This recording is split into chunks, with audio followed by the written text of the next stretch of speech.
Assalamualaikum warahmatullahi wabarakatuh. Perkenalkan nama saya Nopri Amanda, NPM 23592011110, kelas 5D, mata pelajaran Machine Learning.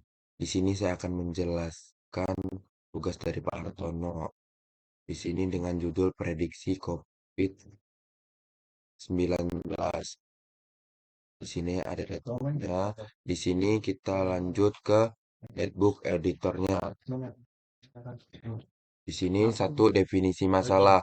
Pandemi COVID-19 menimbulkan tantangan besar bagi pemerintah dan masyarakat Indonesia. Informasi jumlah kasus harian yang akurat dan prediksi tren ke depan sangat penting untuk satu, perencanaan kebijakan, misalnya penetapan PPKM, distribusi vaksin. Yang kedua, manajemen fasilitas kesehatan, ketersediaan tempat tidur, oksigen, atau obat. Tujuan utamanya membangun model prediksi jumlah kasus terkonfirmasi COVID-19 atau mingguan di Indonesia berdasarkan data historis dan faktor internal hingga dapat memberikan proyeksi jangka pendek dan menengah secara akurat.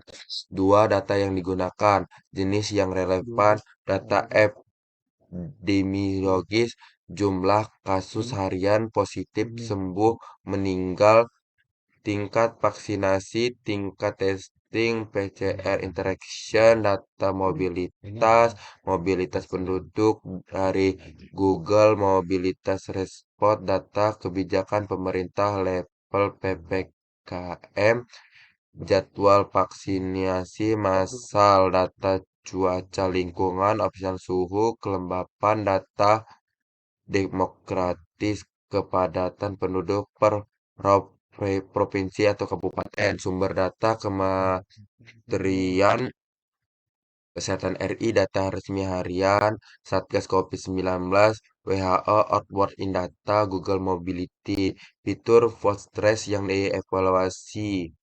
Fitur adalah variabel masukkan model antara lain, fitur waktu dan tren, tanggal, hari ke N sejak awal pandemi COVID, ekspresnya 7 hari, fitur epidemiologis, jumlah kasus 7 hari terakhir, positif rate jumlah tes, fitur mobilitas, persentase pergerakan di tempat kerja, transportasi umum, tempat tinggal, fitur kebijakan, skor pembatasan, misal level PPKM dikodekan 0 sampai 3, fitur vaksinasi, persentase penduduk yang menerima dosis 1 dan 2, evaluasi model, metode evaluasi disesuaikan dengan jenis model, regresi, deret waktu atau machine learning, matrik umum, RMS, RMSE, Root Mean Square Error, selisih prediksi PS data aktual, MA, MAA, Mean Upload Error, rata-rata kesalahan upload, MAP, Mean Upload Percentage Error, kesalahan dalam presentase, R2, koefisien determinasi seberapa baik model menjelaskan variasi data. Langkah evaluasi split data menjadi trend misal 8 sampai 20, 80 sampai 20 atau gunakan tim series cross validation. Yang kedua, latih model misal ARIMA, LSTM, random forest. Yang ketiga, hitung metrik evaluasi pada data tes. Yang keempat, bandingkan beberapa model untuk memilih yang terbaik. Ringkasan, masalah memprediksi jumlah kasus COVID-19 di Indonesia untuk mendukung pengambilan keputusan, data kasus harian, mobilitas kebijakan vaksinasi DLL, fitur evaluasi variabel waktu epidemiologis, mobilitas vaksinasi kebijakan, evaluasi gunakan RMS, MI, MAE, MPRR untuk mengukur akurasi prediksi. Prediksi COVID-19 ini menggunakan model polynomial regression. Pada kesempatan ini saya menggunakan model polinomial untuk memperkirakan laju penyebaran COVID-19 sampai dengan akhir April 2020. Polynomial regression membuat skenario terburuk terhadap laju pertumbuhan COVID-19. Skenario terburuk dipilih sebagai langkah agar pemerintah dan kita kita semua lebih serius untuk bersama melawan COVID. Ini impor Pandes. Analisis data pandasnya, nampi visualisasinya, matplotlib exception, machine learningnya atau regresinya linear regression, polynomial terus evaluasinya model R2 Superman, Quartz error, kerapian Oxford menonaktifkan peringatan. Kasus pertama di Indonesia dilaporkan pada 01 Maret 2020. Tanggal ini akan dijadikan sebagai hari ke-0 untuk memulai prediksi. Best rate-nya ini datanya per harinya, per bulannya. Kode tersebut membersihkan data menyiapkan data COVID-19 dengan langkah ringkas. Baca CSV data kasus harian, buang 39 baris awal agar fokus pada periode relevan, reset indeks supaya mulai dari nol, tambah kolom die, nomor harian beruntun, pilih kolom penting data die case. Ini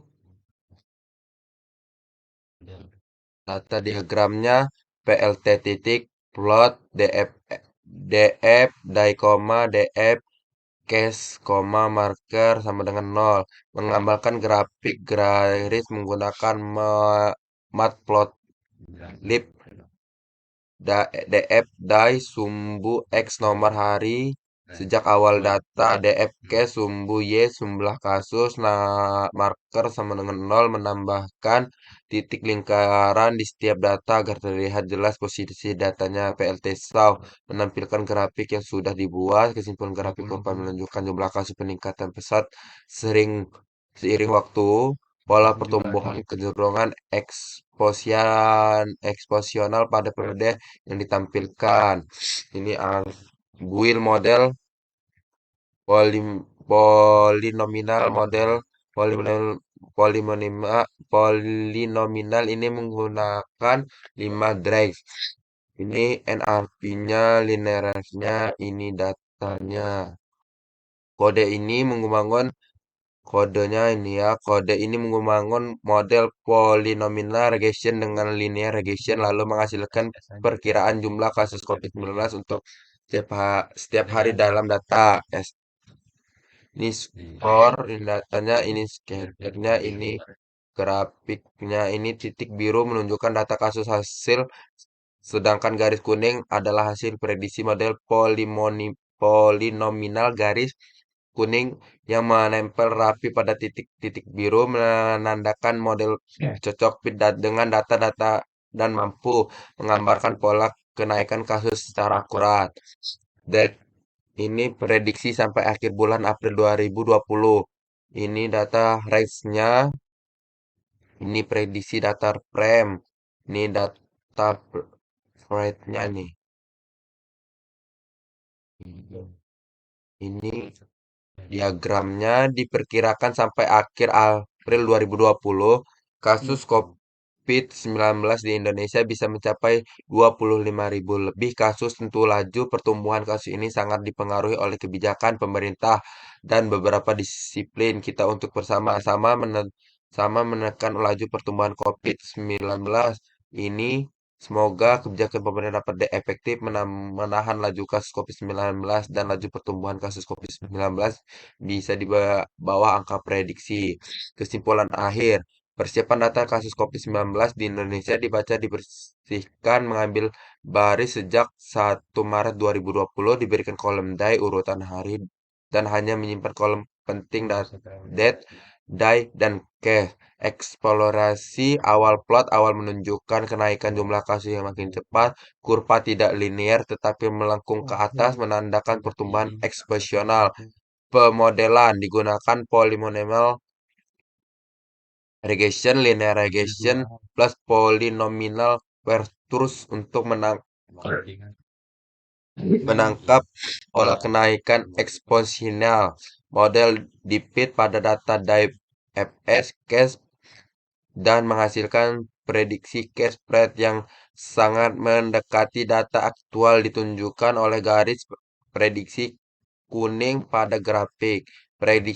Prediksi untuk awal April 2020 misal 8 sampai 28 sampai 10 April sangat dekat dengan data nyata, hanya selisih kecil dari kasus real. Proyeksi sampai 30 April menunjukkan potensi 25.000 kasus bila tren tidak berubah. Visual akhir grafik terakhir mengambungkan data nyata titik baru dan prediksi model garis hijau menegaskan pola pertumbuhan pesat. Sekian, itu saja yang bisa saya sampaikan tentang materi ini. Saya akhiri. Wassalamualaikum warahmatullahi wabarakatuh. Lebih 10 menit.